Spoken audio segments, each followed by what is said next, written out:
Mercador enganado pelo amigo.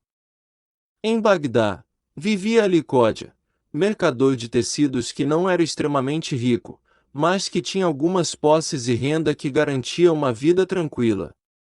Durante algumas noites tinha sempre o mesmo sonho, com um senhor de aparência horrenda dizendo que Qodja deveria peregrinar até Meca como cumprimento de um dever religioso.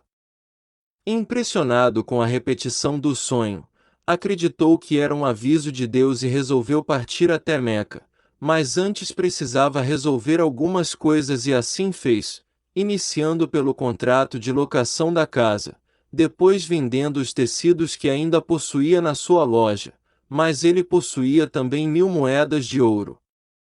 Com as moedas de ouro resolveu fazer a seguinte estratégia: colocou as moedas em um pote e colocou azeitonas por cima. Feito isso, pediu para um amigo também mercador que guardasse o pote de azeitonas até o seu retorno. O amigo resolve entregar a chave do armazém para que Ali Qodja coloque o pote onde achar que estará mais protegido. Tudo pronto.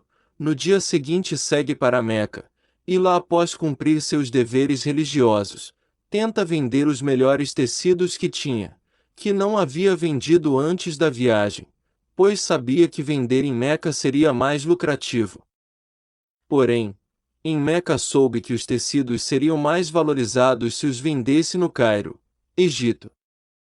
Então não voltou imediatamente para Bagdá, seguiu para o Cairo, onde realmente lucrou muito com os tecidos e aproveitou a viagem para visitar alguns lugares e após fazer amizade com mercadores passou a viajar com eles. Passados 7 anos viajando, resolve voltar para Bagdá. Ao chegar em Bagdá ficou hospedado em um espaço para mercadores de fora, já que sua casa tinha um inquilino.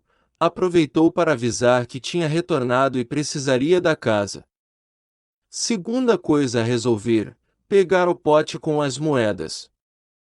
Um pouco antes da sua chegada, o amigo mercador, dono do armazém onde se encontrava o pote de azeitonas, estava jantando e a sua esposa disse que estava com vontade de comer azeitonas.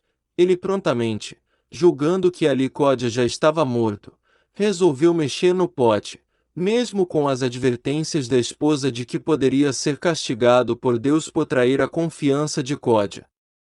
Ele não deu ouvidos e ao mexer no pote viu que todas as azeitonas estavam estragadas, mas ao colocar a mão até o fundo do pote percebeu as moedas de ouro. E a cobiça o dominou, logo pensou em uma forma de ficar com as moedas. Disse à esposa que as azeitonas estavam estragadas e ela disse que já imaginava e que ele não deveria ter mexido. No dia seguinte o mercador tirou todas as 1.000 moedas e colocou novas azeitonas e vedou o pote como antes.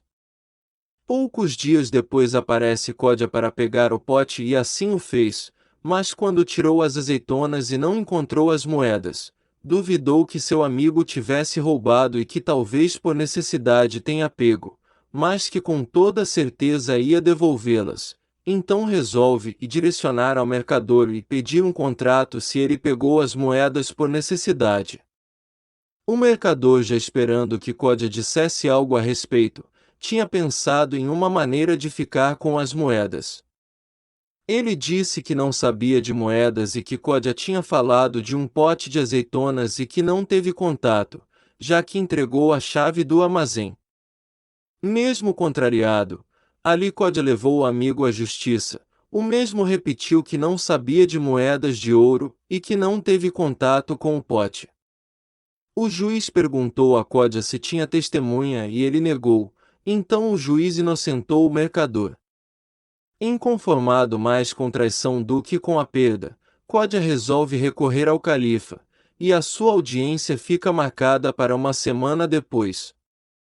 O califa tinha o hábito de se disfarçar e andar pelo reino para saber o que se passava com o seu povo. Em uma das saídas viu um grupo de crianças brincando. E como o caso de Qodja e o mercador era bem conhecido, era justamente desse julgamento que as crianças estavam brincando. Então o califa parou e ficou observando.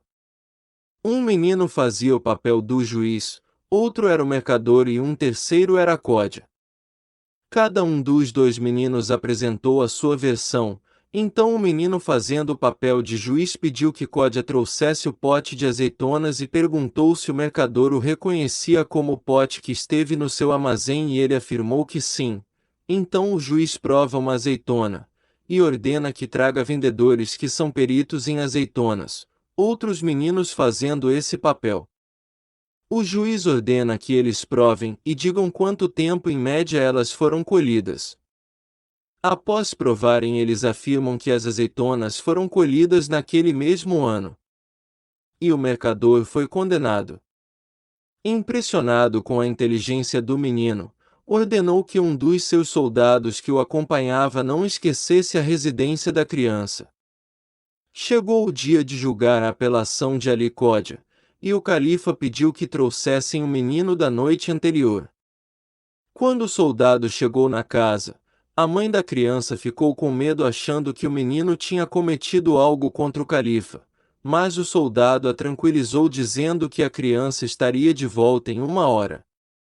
A mãe do menino só pede um tempo para ajeitá-lo para que se apresente ao califa bem arrumado.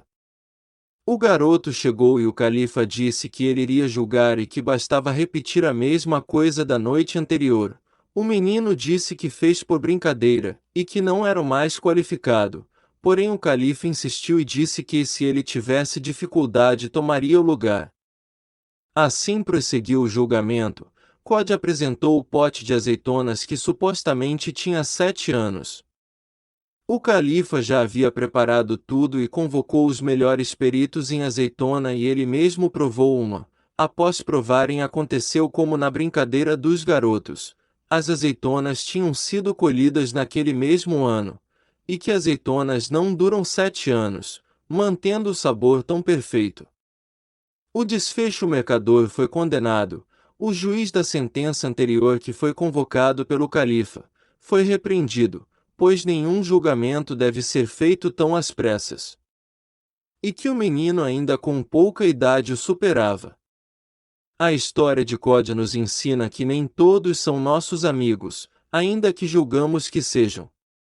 A importância da confiança em qualquer tipo de relação é a base para sua solidez e que, portanto, não devemos agir traindo a confiança de um amigo, e mesmo que não seja um amigo devemos agir da forma mais correta, afinal isso diz muito sobre nós mesmos. Outro ponto da história está centrado no julgamento, que deve ser ponderado, nunca feito às pressas. Na vida também deve ser assim. O julgamento equivale às nossas escolhas, e estas não devem ser feitas precipitadamente. Devemos ponderar todas as opções e evitar decidir baseado apenas em aparências. Um terceiro ponto é sobre aprendizado. O papel do menino ensinar como julgar, com o uso de astúcia e meios que vai além do que aparência, mostra um adulto, o juiz, aprendendo com uma criança. E sim, aprendemos com as crianças mesmo quando as guiamos, não as menosprezem. A mesma experiência que torna algumas pessoas ricas em conhecimento, funciona para corromper outras. E nisso as crianças, na sua grande maioria, estão livres dessas experiências e por isso percebem situações com mais sensibilidade e muitas vezes têm mais empatia que os adultos.